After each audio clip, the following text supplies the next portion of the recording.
Hello friends, welcome back. இந்த வீடியோவில் நாம் பார்க்க போகிற படம் என்னன்னா 2018 வெற்றிமாறன் இயக்கத்தில் தனுஷ் நடித்து வெளியான வடசென்னை. ஒரு 25 நிமிஷத்துக்குள்ள இந்த படத்தோட மொத்த ஸ்டோரியையும் ஷார்ட்டாக பார்த்துடலாம். வாங்க வீடியோக்குள்ளே போகலாம். படத்தோட ஃபர்ஸ்ட் சீனு 1987 வருஷம் வடசென்னையில் இருக்கிற ஒரு ரெஸ்டாரண்ட்டில் நடக்குது.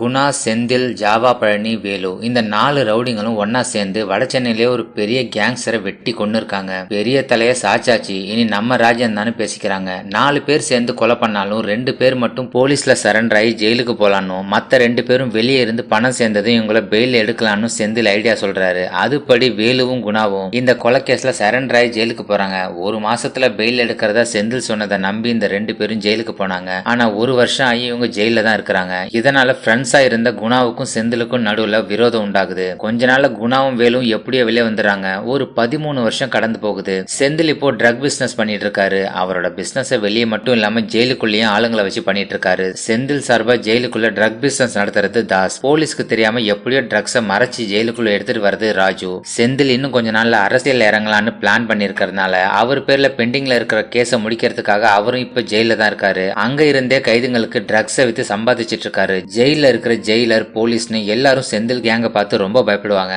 அதே சமயம் குணா இப்ப அடிதடி கட்ட பஞ்சாயத்து இன்னும் பல இல்லீகல் பிசினஸ் எல்லாம் வேலு கூட சேர்ந்து பண்ணிட்டு இருக்காரு. வேலுக்கு சிவான்னு ஒரு தம்பி இருக்காரு. செந்தில் கூட இருக்கிற பல வருஷ பகை காரணமா அவரை ஜெயிலுக்குள்ளே வச்சு கொலை பண்ண குணா ட்ரை பண்ணிட்டு இருக்காரு. ஜெயிலுக்குள்ள செந்தில் எப்பவும் 7வது பிளாக்ல தான் இருப்பாரு. அதை விட்டு வெளியே வரவே மாட்டாரு. தப்பி தவறி வெளியே வந்தா அவரை கொலை பண்றதுக்கு குணாவோட ஆளுங்க பல பேர் 11வது பிளாக்ல ரெடியா இருக்கிறாங்க. இது இப்படி இருக்கும்போது அன்புன்னு ஒருத்தர் வேலு தம்பி சிவா கூட ஏற்பட்ட பிரச்சனை காரணமா அடிதடியாகி 2 பேரும் அரெஸ்ட் ஆகி ஜெயிலுக்கு வராங்க.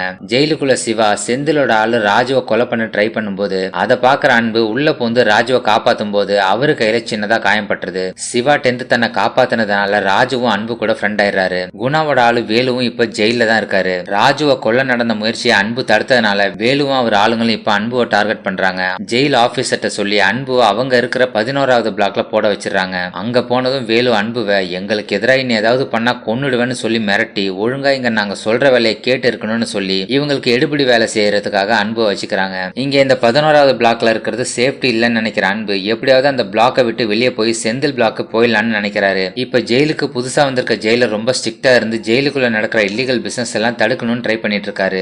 ஒரு நாள் குணாவோட ஆளுங்க இருக்கிற 11வது பிளாக்ல போலீஸ் ரைடு பண்றாங்க. அப்ப அவங்க மறைச்சு வச்சிருந்த செல்போனை அன்பு எடுத்து கொடுத்து அவங்கள காட்டி கொடுத்துறாரு. இதனால அந்த பிளாக்ல இருக்கிற எல்லாரும் சேர்ந்து அன்பு அடிக்க ஆரம்பிக்கிறாங்க. அப்ப போலீஸ் வந்து அவரை காப்பாத்திடுறாங்க. இப்ப அன்பு யாருங்கிறத பத்தி ஒரு பிளாஷ்பேக் போறாங்க. இப்போ வருஷம் 1991. அன்பு ஒரு திறமையான கேரம் போர்ட் பிளேயர். அவர் சின்ன வயசா இருக்கும் போதே அவருக்கு கேரம் போர்டால கத்து கொடுத்தது ராஜன்கிறவர் தான். அதே ஏரியால சின்ன பசங்க எல்லாரும் ராஜனை ஒரு ரோல் மாடலா பார்த்தாங்க. இவர் என்ன சொன்னாலும் செய்ய ரெடியா இருந்தாங்க. எங்களை மாதிரி இல்லீகல் பிசினஸ் ரவுடித்தனம் எல்லாம் பண்ணாம கேரம் போர்டு, பாடி பில்டிங் மாதிரி ஸ்போர்ட்ஸ்ல கான்சென்ட்ரேட் பண்ணுங்க, அப்போதான் லைஃப் நல்லா இருக்கும்னு ராஜன் சொல்லியிருப்பாரு. அதையே வேத வாக்கா எடுத்து அன்பு போர்டு ஆட ஆரம்பிச்சு இப்ப நல்ல திறமையான கேரம் போர்டு பிளேயரா இருக்கிறாரு. இவர் ராஜனோட கூட பிறந்த தம்பி. இவரோட பேரே தம்பி தான். ராஜனுக்கு அப்புறம் ஊர் ஜனங்க இவர் மேல மதிப்பு மரியாதையும் வச்சிருக்காங்க. அன்பு மாதிரி நல்ல கேரம் போர்டு ஆடுறவங்களை மோட்டிவேட் பண்ணி அவங்க முன்னேறதுக்காக இவர் ஹெல்ப் பண்ணுவாரு. அதே ஏரியாவை சேர்ந்த பத்மாங்கிற ஒரு பொண்ணு மேல அன்புக்கு காதல் வருது. பத்மாவுக்கும் அன்பு ரொம்ப பிடிச்சி போகவும் 2 பேரும் லவ் பண்ண ஆரம்பிக்கிறாங்க. ஒரு நாள் ஊர்ல திருவிழா நடக்கும்போது யாரோ சிலர் குணாவை கொல்ல வராங்க. அதை கவனிச்சிடுற அன்பு சரியான நேரத்துல குணாவை தள்ளி விட்டு அலர்ட் பண்ணுவோம். குணா உஷாராயி தன்னை கொல்ல வந்தவங்களை பிடிச்சி அடிச்சு விசாரிக்கும் போது நாங்க செந்தில் அனுப்பின ஆளுங்கன்னு சொல்றாங்க. அதை தொடர்ந்து தம்பி குணாவையும் செந்திலையும் கூப்பிட்டு மீட்டிங் போட்டு இப்படியே 2 பேரும் விரோதத்தை வளர்த்துக்கிட்டு அடிச்சுக்காம சமாதானமா போக சொல்லி பேசுறாரு. ஆனா இவங்க 2 பேருக்கும் இருக்கிற பகை நாளுக்கு நாள் வளர்ந்துகிட்டே போகுது. அதோட பிளாஷ்பேக் கட் ஆகுது. குணாவோட ஆளுங்க அன்புவை போட்டு ரொம்ப மோசமா அடிச்சதை தொடர்ந்து ஜெயில் ஆபீசர் அன்புவை வேற பிளாக்குக்கு மாத்துறாரு. என்னதான் இருந்தாலும் மத்த பிளாக்ல இருக்கிறத விட செந்தில் இருக்கிற 7வது பிளாக்ல இருக்கிறதா சேஃப்னு அன்பு நினைக்கிறாரு. ஏன்னா அங்க மட்டும்தான் குணா ஆளுங்களால நுழைய முடியாது. அன்பு ராஜுவோட உயிரை காப்பாத்தினதால அவர் அன்புவை பத்தி தாஸ் கிட்ட சொல்லி அன்பு ஒரு நல்ல கேரம் போர்ட் பிளேயர்னு அறிமுகப்படுத்துறாரு.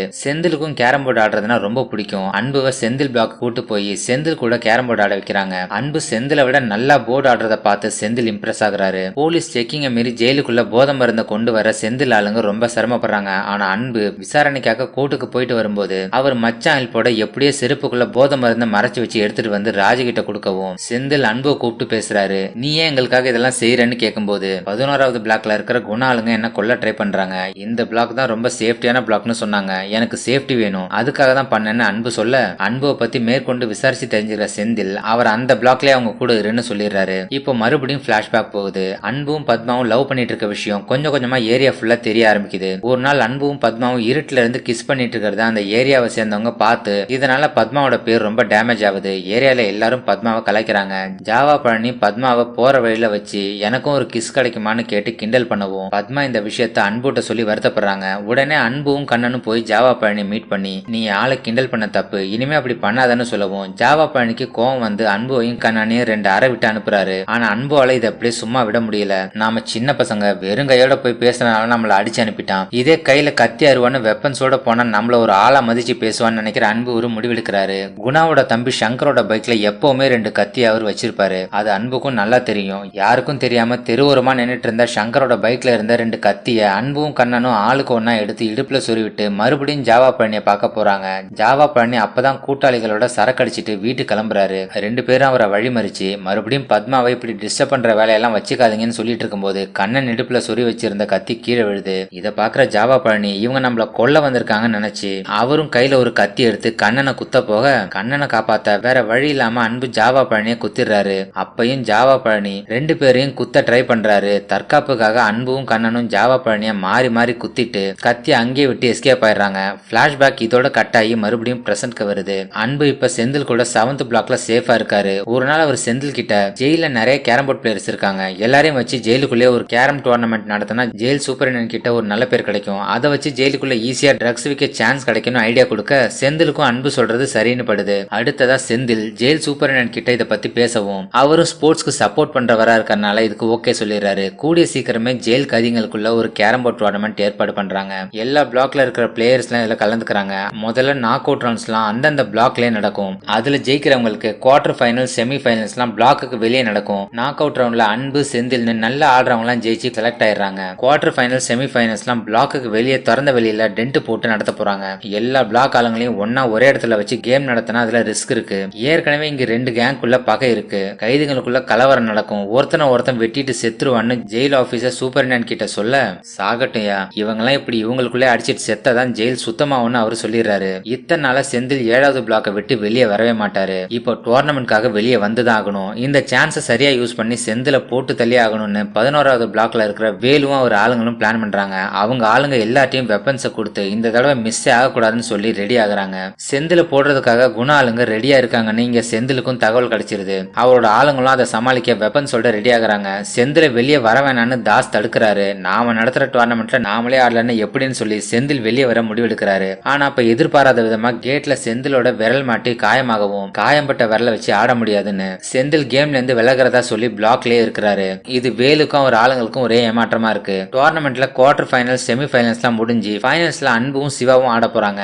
அன்பு ஒரே சோகமா இருக்காரு. ஏன்னு கேட்டதுக்கு செந்தில் அண்ணனுக்காக தான் இந்த மேட்சே நடக்குது, அவர் இல்லங்கிறது ஒரு மாறியா இருக்கு, என்ன இருந்தாலும் அவர் முன்னாடி ஆடி ஜெயிச்சா ஒரு கெத்தா இருக்கணும்னு அன்பு வருத்தமா சொல்ல இதை கேக்குற ராஜு நீ ஒன்னும் கவலைப்படாத நான் போய் அண்ணனை கூட்டிட்டு வரேன்னு சொல்லி அவர் போய் செந்தில்கிட்ட பேசவும் அன்புக்காக அவர் மேட்சை பார்க்க வெளியே வராரு. அவர் பிளாக்கை விட்டு வெளியே வர விஷயம் ஜெயில இருக்கிற எல்லாருக்கும் தெரிய வருது. ஒருவேளை கைதுகளுக்குள்ள பிரச்சனை வந்தா குத்திக்கிட்டு சாகட்டும்னு சூப்பரிண்டன்ட்டும் அங்க போலீஸ் ப்ரொடெக்ஷனை ரொம்ப கம்மியாவே இருக்கிற மாதிரி செஞ்சு வச்சிருக்காரு. செந்தில் டோர்னமெண்ட் நடக்கிற இடத்துக்கு வந்ததும் அவரை கொள்ள ஸ்கெட்ச் போட்டு வேலு உட்பட எல்லாரும் ரெடியா இருக்கிறாங்க. ஃபைனல் மேட்ச் நடக்குது. அதுல அன்பு தான் வின் பண்றாரு. மேட்ச் முடிஞ்ச உடனே வேலு சிக்னல் கொடுக்க உடனே டென்ட்டை பிரிச்சு விட்டுறாங்க. செந்தில் அன்பு ராஜு தாஸ்னு நிறைய பேர் டென்ட்டுக்கு நடுவுல மாட்டிக்கிறாங்க. வேலு சிவான்னு 10-15 பேர் செந்தில குத்துறதுக்காக ட்ரை பண்றாங்க. ஆனா செந்தில் ஒரு ஆளா இருந்துகிட்டு எல்லாரையும் சமாளிக்கிறாரு. நிறைய பேரை இவரே குத்தி சாச்சிடுறாரு. செந்திலோட ஆளுங்க கிட்டத்தட்ட எல்லாரும் குத்து வாங்கி கீழே விழுந்து கிடக்குறாங்க. அன்பும் ராஜுவும் செந்திலுக்கு பின்னாடி டென்ட்டை பிடிச்சிட்டு அவருக்கு பாதுகாப்பா நிக்கிறாங்க. ஒரு கட்டத்துல ஒரு 4-5 பேர் செந்தில ரவுண்ட் அப் பண்ணிடுறாங்க. இத பாக்குற அன்பு கீழே கிடக்கிற ஒரு ஷார்ப்பான கட்டை எடுக்கிறாரு. செந்திலுக்கு சப்போர்ட்டா சண்டை போடுவார்னு பார்த்தா எதிர்பார்க்காத நேரத்துல செந்தில் முதுகுலயே குத்திடுறாரு. செந்தில் நில குழஞ்சு கீழே விழுந்துறாரு. ராஜு இதை பார்த்து ஷாக் ஆகி நிக்கிறாரு. அவரையும் உயிரோட விடக்கூடாதுன்னு சிவா ராஜுவை குத்த வராரு. இவன் ஒன்னும் பண்ணாத, இவன் நம்ம பையன்னு சொல்லி அன்பு ராஜுவை மறுபடியும் காப்பாத்துறாரு. அதுக்குள்ள போலீஸ் போர்ஸ் வந்து எல்லாரையும் அடிச்சு கண்ட்ரோல் பண்ணிடுறாங்க. செந்தில் இப்போ ஹாஸ்பிட்டல்ல இருக்காரு. அவரு சாகல. முதுகுல குத்துப்பட்டு கீழே விழுந்ததுல தலையில அடிபட்டு மூளையில பாதிப்பாயிருக்கு. அவரோட காயம் குணமானாலும் மூளையில அடிபட்டதுனால அவர் உடம்புல சில பாகங்கள் செயல்படாம பேரலைஸா இருக்குன்னு டாக்டர் சொல்றாங்க. செந்தில முதுகுல குத்துனது அன்புதாங்கிற விஷயம் ராஜுவை தவிர யாருக்குமே தெரியாது. பின்னாடில இருந்து குத்துனதுனால செந்திலுக்கும் தெரியாது. சிவா கிட்ட இருந்து தன்னோட உயிரை அன்பு காப்பாத்துறதுனால அந்த விசுவாசத்துக்காக ராஜு அன்பு யார்கிட்டையும் காட்டி கொடுக்கல. ஏன்டா இப்படி செந்தில் எனக்கு துரோகம் பண்ணன்னு ராஜு கேட்டதுக்கு நான் ஒன்னும் செந்திலுக்கு விசுவாசமானவன் இல்ல, குணா குணாவுக்கு விசுவாசமானவன் அன்பு சொல்றாரு. இப்போ மறுபடியும் பிளாஷ்பேக் போகுது. அன்பும் கண்ணனும் ஜாவா பழனியை குத்திட்டு என்ன பண்றதுன்னு தெரியாம பயத்துல தம்பி கிட்ட போய் நடந்ததை சொல்லி எங்களை காப்பாத்துங்கன்னு சொல்லி ஹெல்ப் கேட்க, சரி நீங்க குணாவை போய் பாருங்க நான் சொல்லி விடுறேன்னு சொல்லி தம்பி இவங்களை குணாவை பார்க்க அனுப்புறாரு. குணா வீட்டுல வேற ஒரு பிரச்சனை போயிட்டு இருக்கு. அன்பும் கண்ணனும் குணாவோட தம்பி சங்கரோட கத்தியை எடுத்துட்டு போய் ஜாவா பழனியை குத்திருப்பாங்க. சோ சங்கர் தான் ஜாவா பழனியை குத்திட்டாருன்னு எல்லாரும் பேசிக்கிறாங்க. அதனால குணா அவரை போட்டு திட்டி அடிச்சிட்டு இருக்காரு. ஏற்கனவே செந்தில் கூட விரோதம் இருந்தாலும் 5 வருஷமா சமாதானமா போயிட்டு இருக்கு. இந்த நேரத்துல செந்திலோட ஆளை கொண்டுட்டு வந்து நிக்கிறான்னு சொல்லி குணா கோவப்படுறாரு. ஆனா சங்கர் தான் இதை செய்யவே இல்லைன்னு சொல்லி அழுகுறாரு. அந்த நேரத்துல அன்பும் கண்ணனும் அங்க வந்து சங்கர் அண்ணனோட பொருளை எடுத்துட்டு போய் ஜாவா பழனியை குத்துனது நாங்க தானே சொல்ல, இப்ப குணா இவங்க 2 பேரையும் போட்டு அடிக்கிறாரு. யாரா நீங்கலாம், நீங்க பண்ண வேலையால ஏன் தம்பி கொலைகேஸ்ல போற மாதிரி இருக்குன்னு சொல்லி கோவப்படுறாரு. அப்ப குணாவோட வைஃப் சந்திரா குணாவை கூப்பிட்டு ஒரு விஷயம் சொல்றாங்க. செந்திலுக்கு தெரியாம உங்களுக்கு விசுவாசமா வேலை செய்ய ஆள் தேடிட்டு இருக்கீங்கல்ல, இப்போ இவங்க 2 பேரையும் காப்பாத்தி விடுங்க, உங்களுக்காக உயிரே கொடுப்பானுங்க. அது மட்டும் இல்லாம இந்த கேஸ்ல இவங்க வரலன்னா நம்ம சங்கருக்கு நல்ல சான்ஸா இருக்கும். சங்கர் பேர் போட்ட பொருள் தான் போலீஸ் கிட்ட கிடைச்சிருக்கு. ஜாவா பழனி மாதிரி ஒரு பெரிய ரவுடியை போட்டு தள்ளனா அவருக்கு ஏரியால எவ்வளவு மரியாதை கிடைக்கும், அதை வச்சு நீங்க அவனை செட்டில் பண்ணலான்னு சொல்ல குணாவுக்கு சந்திரா சொல்றது சரியா இருக்குன்னு தோணுது. அதை தொடர்ந்து குணா அன்புவையும் கண்ணனையும் அவருக்கு சொந்தமான ஒரு சீக்ரெட்டான இடத்துல தலைமறைவா வச்சுட்டு சங்கரையே இந்த கேஸ்ல மெயின் அக்யூஸ்ட் அரெஸ்ட் ஆக சொல்லிடுறாரு. சங்கர் கொலை கேஸ்ல ஜெயிலுக்கு போனதும் அவருக்கு நல்ல மரியாதை கிடைக்குது. நானும் இப்ப பெரிய ரவுடி ஆயிட்டேன்னு பெருமையா சொல்லிட்டு இருக்காரு. ஆனா அந்த சந்தோஷம் ரொம்ப நாள் நீடிக்கல. ஜாவா பழனியை கொலை பண்ண சங்கரை பழி வாங்கறதுக்காகவே செந்தில் ஏதோ ஒரு கேஸ்ல வாண்டடா மாட்டி ஜெயிலுக்குள்ள வராரு. சரியான ஒரு சந்தர்ப்பத்துல சங்கரை கொல்லவும் செய்யறாரு. தான் செஞ்ச கொலைக்காக ஜெயிலுக்கு போன சங்கர் செத்து போனது அன்புக்கு ரொம்ப வருத்தமா இருக்கு. தனக்கு பாதுகாப்பு கொடுத்தது மட்டும் இல்லாம தன்னால அவரோட தம்பியே குணா இறந்திருக்காரு. நான் செத்திருக்க வேண்டியது, சங்கர் அண்ணன் இறந்துட்டாரு, எல்லாமே என்னாலதான்னு சொல்லி அன்பு குணாட்ட ரொம்ப வருத்தப்பட்டு அழுகுறாரு. நாம அவனுக்கு நல்லது செய்யதான் செஞ்சோம், ஆனா இப்படி ஆயிடுச்சு, இதுக்கு நீ எப்படி பொறுப்பாவன்னு குணா ரொம்ப பெருந்தன்மையா சொல்றாரு. இந்த ஒரு டைம்ல தான் அன்பு குணாவுக்கு விசுவாசமான ஒரு ஆளா மாறுறாரு. அவருக்காக எதையும் செய்ய தயாரா இருக்கிறாரு. சில மாசங்கள் கடந்து போகுது. அன்பும் பத்மாவும் லவ் பண்ற மேட்டர் ஏரியா ஃபுல்லா தெரிஞ்சு எல்லாரும் ஒரு மாதிரி பேசிக்கிறாங்க. அதனால இவங்க 2 பேரும் சீக்கிரமா கல்யாணம் பண்ணிக்கலாம்னு முடிவெடுத்து அதுக்கான ஏற்பாடு நடக்குது. அதே நேரம் செந்தில் அரசியலுக்குள்ள போறதுக்காக தான் மேல இருக்கிற எல்லா கேஸையும் முடிக்கிறதுக்காக இப்ப மறுபடியும் ஜெயிலுக்கு போயிருக்காரு. ஒரு நாள் ஒரு போலீஸ் ஆபீசர் குணாவுக்கு கால் பண்ணி போலீஸ் டிபார்ட்மெண்ட்ல புதுசா ஒரு என்கவுண்டர் லிஸ்ட் போட்டிருக்காங்க. செந்தில் நிறைய காசு கொடுத்து லிஸ்ட்ல உன்னோட பேரையும் வேலு பேரையும் சேர்க்க வச்சிருக்கான், கொஞ்சம் ஜாக்கிரதையா இருந்துக்கோங்கன்னு சொல்ல இதை கேட்கிற குணா எப்போ செந்தில் தன்னை கொல்ல நினைச்சானோ இனி அவர் உயிரோட இருக்க கூடாதுன்னு சொல்லி வேலு கூட சேர்ந்து ஒரு ஸ்கெட்ச் போடுறாரு. கல்யாணம் பண்ணிக்க ரெடி ஆயிட்டு இருக்கிற அன்பை கூப்பிட்டு பேசுறாரு. செந்தில் என்ன கொல்ல நினைக்கிறான், அதுக்கு முன்னாடி நாம முந்திக்கணும். செந்தில ஜெயிலே வச்சு கொல்லணும்னா நம்மால ஒருத்தன் அந்த பிளாக் உள்ள போகணும். அதே சமயம் அவன் நம்ம ஆளுன்னு அவனுக்கு தெரியக்கூடாது, புது ஆளா இருக்கணும். உள்ள போனாலும் செந்தில் அவனை முழுசா நம்பணும். அதுக்கு நீ தான் சரியான ஆளா இருப்ப.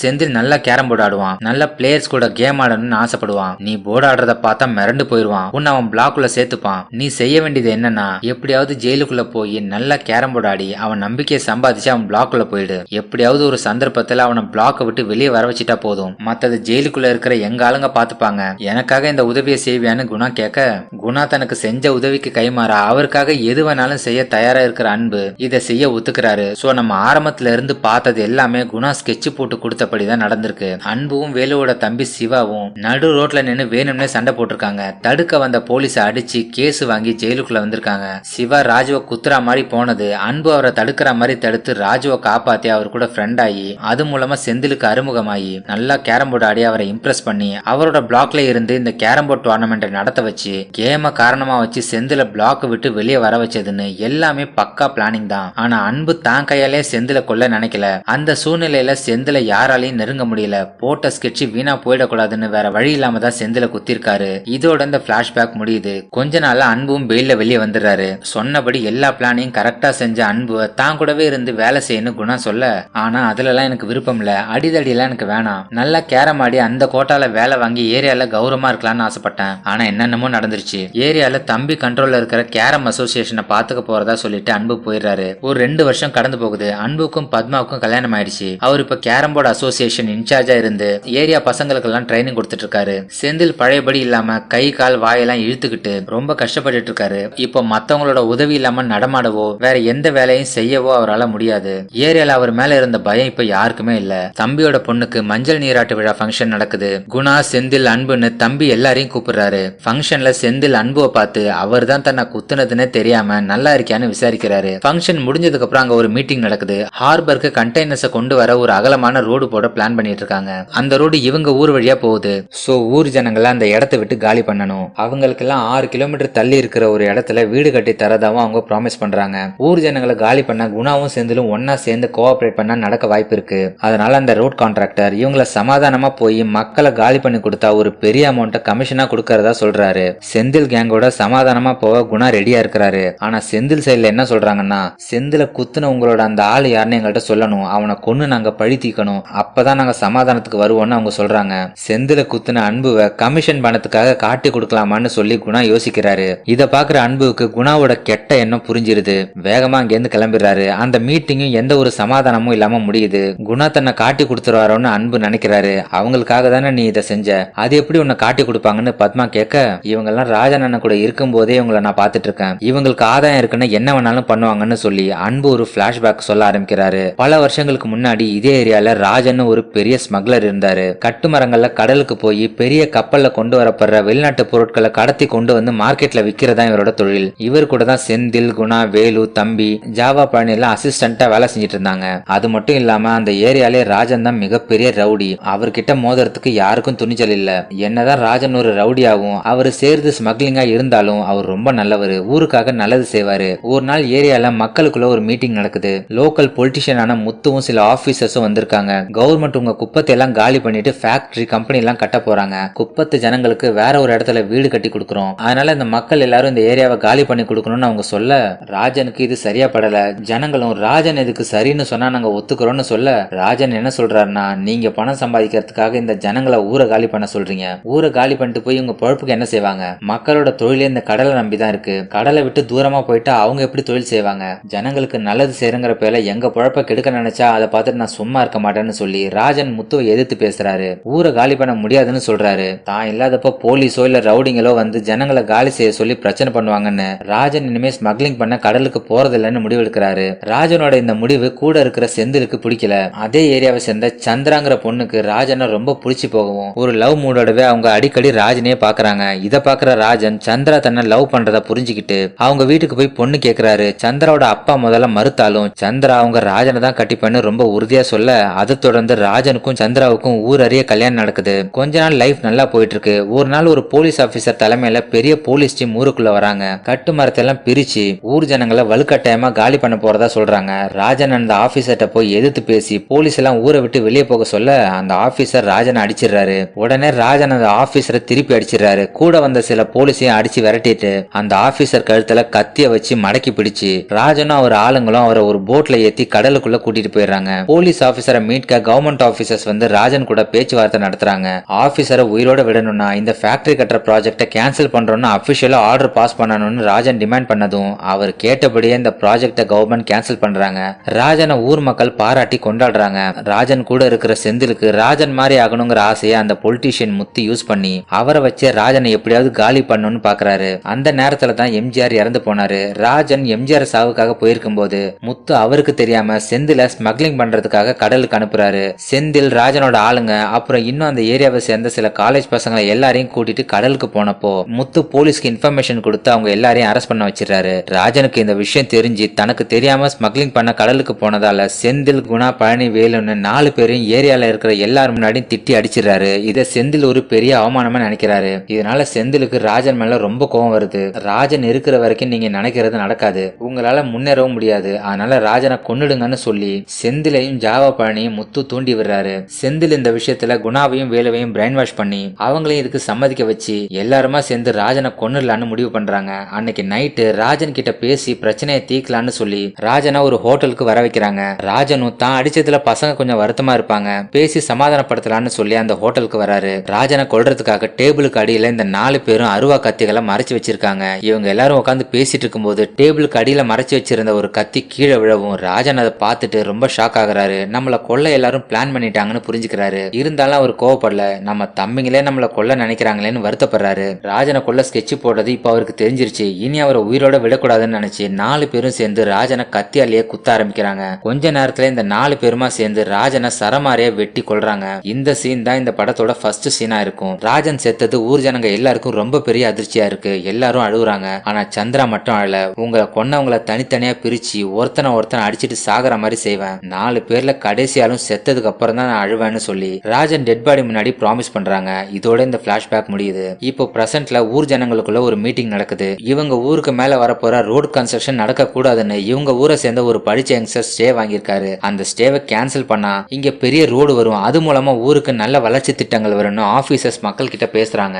குணாவும் அவர் ஆளுங்களும் கூட அவங்களுக்கு கமிஷன் கிடைக்கணுங்கிறதுக்காக ஊரை காலி பண்ணிட்டு அங்க ரோடு போட வைக்கணும்னு ரோட் கான்ட்ராக்டருக்கு ஆதரவா அங்க வந்திருக்காங்க. அப்ப கூட்டத்துல உட்கார்ந்து இருந்த அன்பு முன்னாடி ராஜன் எப்படி ஊருக்கு ஆதரவா பேசினாரோ அதே மாதிரி இப்ப அன்பு பேசுறாரு. எங்க ஊரை விட்டு காலி பண்ணி வேற எங்கேயும் அனுப்பிட்டீங்கன்னா கடலை நம்பியே வாழ்ற எங்க ஜனங்க எப்படி பழப்பாங்க? உங்க சுயலாபத்துக்காக நாங்க எங்க இடத்த விட்டு கொடுக்க முடியாது. அதனால ஊரை காலி பண்ண முடியாது, ரோடு போட நாங்க அனுமதிக்கவும் முடியாது. நாங்க இங்கதான் இருப்போம், எங்க மேல வேணும்னா ரோடு போட்டுக்கோங்கன்னு அன்பு பேச, அன்புவை பேச விடாம அடக்கலான்னு குணாவும் வேலுவும் ட்ரை பண்றாங்க. ஆனா அன்பு அவங்களையும் மறைமுகமா எதிர்த்து பேசுறாரு. அன்பு தான் பக்கம் நின்று பேசாம தனக்கு எதிராக பேசுறதால குணாவுக்கும் வேலுக்கும் அன்பு மேல கோவம் வருது. ஊருக்காக தான் பேசின, உங்க மேல மரியாதை இல்லாமலாம் இல்லன்னு அன்பு குணா கிட்ட மன்னிப்பு கேட்டுட்டு போயிடுறாரு. ராஜன் எப்படி ஊருக்காக முன்னாடி நின்று பெரிய ஆளா ஃபார்ம் ஆனாரோ இப்ப அதே மாதிரி அன்பு ராஜன் இடத்துல ஊருக்காக சப்போர்ட் பண்ணி நிக்கிறாரு. தான் வளர்த்து விட்டவன் தனக்கு எதிராக போறத விரும்பாத குணா அன்புவை கொல்ல நினைக்கிறாரு. இத நேரடியா செய்ய வேணாம்னு நினைச்சு ஜெயில செந்தில குத்துனது அன்புதாங்கிற விஷயத்த செந்திலோட மச்சான் கிட்ட சொல்லிட்டா அவங்களே அன்புவை கொன்னுடுவாங்கன்னு குமார்ட்ட அன்புவை பத்தி போட்டு கொடுக்குறாங்க.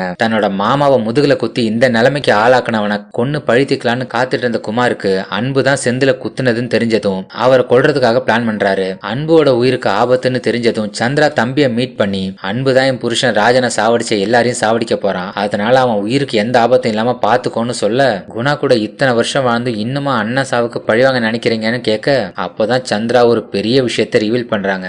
ராஜன் செத்து 4 வருஷம் வரைக்கும் அவரை கொன்னவங்களை எப்படி பழிவாங்கிறதுன்னு அவங்களுக்கு தெரியல. ஒரு நாள் அவங்க கையில இருந்த எல்லாத்தையும் வித்து குணாவை கொல்ல ஆள் செட் பண்றாங்க. ஒரு திருவிழால சில ஆளுங்க குணாவை கொல்ல ட்ரை பண்ணும்போது அன்பு குறுக்க வந்து குணாவை காப்பாத்திருப்பாருன்னு முன்னாடியே பார்த்திருப்போம். அது சந்திராவோட பிளான் தான். அப்போ அன்புவால குணா தப்பிச்சிட்டாரு. இனி குணாவை கொல்ல முயற்சி பண்ணாத, குணா உயிரோட இருந்தாதான் நீ நினைச்சதெல்லாம் நடக்கும்னு சந்திரா கூடவே இருக்கிற ஒரு குறி சொல்றவங்க சொல்லிருப்பாங்க. அதுக்கேத்த மாதிரி கொஞ்ச நாள் கழிச்சு குணா சந்திராவை பார்க்க வந்தாரு. குணாவுக்கு சந்திரா மேல ஏற்கனவே ஒரு ஆசை இருக்கு. இப்போ ராஜனும் இல்லாதனால சந்திரா கிட்ட தன்னை கல்யாணம் பண்ணிக்க முடியுமான்னு கேட்க, குணா கூடவே இருந்து அவரை வச்சே மத்தவங்களை முடிச்சு கடைசியா அவரையும் கொல்லணும்னு சந்திரா பிளான் பண்ணி குணாவை கல்யாணம் பண்ணிக்கிறாங்க. 5 வருஷமா குணாவும் செந்திலும் காம்ப்ரமைஸா இருக்கும்போது அன்பு ஜாவா பழனியை குத்திட்டு குணா கிட்ட வந்திருப்பாரு. அப்போ சந்திரா குணா கிட்ட பேசி அவர் தம்பி சங்கர் இந்த கேஸை எடுக்க வச்சு ஜெயிலுக்கு போக வச்சிருப்பாங்க. இந்த விஷயத்த செந்தில் ஆளுங்களுக்கு எப்படியோ தெரிய வச்சிருப்பாங்க. குணாவோட தம்பியை செந்தில் ஜெயிலுக்குள்ள வச்சு கொன்னதும் பெருசா சண்டை வந்து அடிச்சிட்டு சாவாங்கன்னு நினைச்சா அப்படி எதுவும் நடக்கல.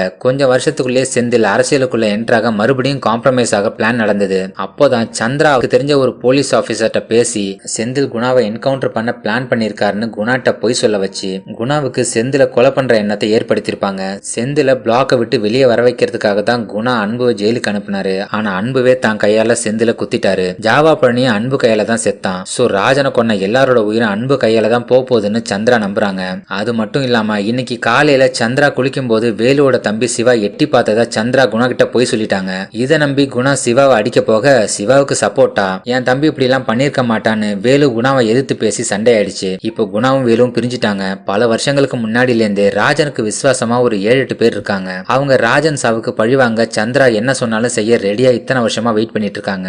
செந்தில் மச்சான் குமாரால அன்புக்கு ஆபத்து வராம பாத்துக்க இவங்களை யூஸ் பண்ணிக்கோன்னு சந்திரா தம்பிகிட்ட சொல்றாங்க. அதை தொடர்ந்து அன்பு கேரம் போர்டு அசோசியேஷன் ஆபீஸ்ல இருக்கும்போது அவரை கொள்ள செந்திலோட ஆளுங்க சிலர் வராங்க. ஆனா அன்பு தனியாலா நின்று அவங்க எல்லாரையும் போட்டு தள்ளுறாரு. அப்புறமா சந்திராவோட ஆளுங்க அங்க வந்து அன்புவை சந்திரா கிட்ட கூட்டிட்டு போறாங்க. செந்தில குத்துனது நீதான்னு குணா செந்தில் ஆளுங்க கிட்ட போட்டு கொடுத்துட்டான். செந்திலோட மச்சான் குமார் உன்னை கொல்ல ஸ்கெட்ச் போட்டான், நீ ஜாக்கிரதையா இருன்னு அலர்ட் பண்றாங்க. அதை தொடர்ந்து அன்புவும் அவருக்கு சப்போர்ட்டா இருக்கிற ஏரியா ஆளுங்களும் குமாருக்கு எதிராக சண்டை போட ஊருக்குள்ள ரெடியா இருக்கிறாங்க. குமாரும் அவர் ஆளுங்களும் அன்புவை கொல்ல ஊருக்குள்ள இறங்குறாங்க.